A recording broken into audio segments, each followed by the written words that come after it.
নমস্কার, আমি অমৃতা। রান্নার সহজ পাঠে আপনাদের স্বাগত জানাই।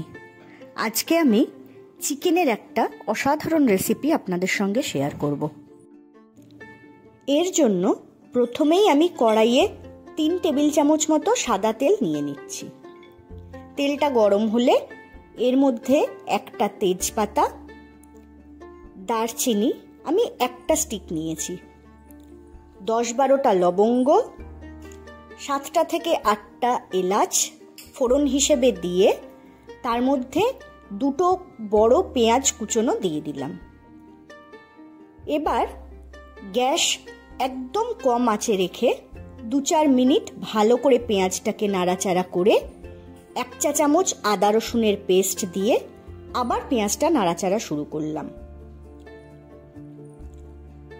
5 থেকে 6 মিনিট পর পেঁয়াজটা আস্তে আস্তে নরম হয়ে এলে তার মধ্যে আমি চিকেনটা দিয়ে দেব। চিকেনটা কিন্তু কোনো রকম ম্যারিনেট করে রাখা ছিল না।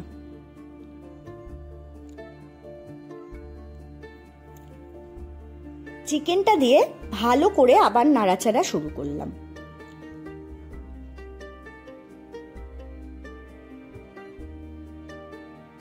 পাঁচ 7 মিনিট নাড়াচাড়া করার পর চিকেনের রং পাল্টে গেলে সেখানে স্বাদ মতো লবণ, 1/2 চা চামচ হলুদ, 1 চা চামচ জিরে গুঁড়ো, 1/2 চা চামচ লঙ্কা গুঁড়ো দিয়ে আবার পুরো মশলাটা নাড়াচাড়া শুরু করব।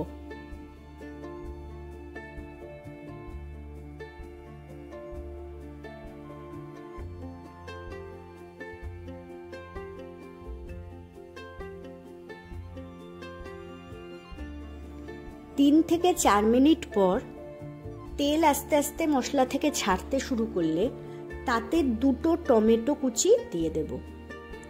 দিয়ে টমেটোগুলো নরম না হওয়া পর্যন্ত আমি পুরো চিকেনটা কষিয়ে নেব।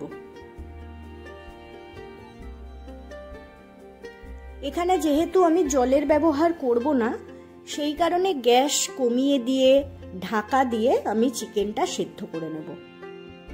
5 মিনিট ঢাকা দেওয়ার পর ভালো করে মশলাটা কষে মশলা থেকে তেল ছাড়তে শুরু করবে।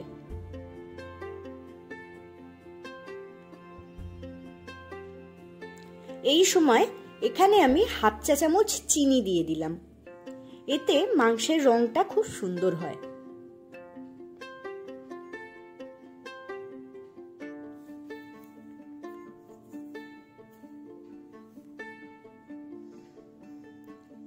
এবার এর মধ্যে আমি 1 কাপ দুধ দিয়ে দেব।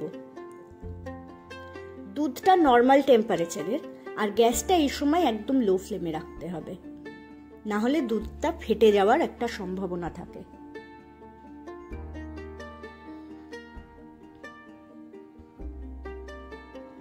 একটু ভালো করে নাড়াচাড়া করতে হবে এই সময়, কারণ না হলে তলায় লেগে যাওয়ারও একটা সম্ভাবনা থেকে যায়।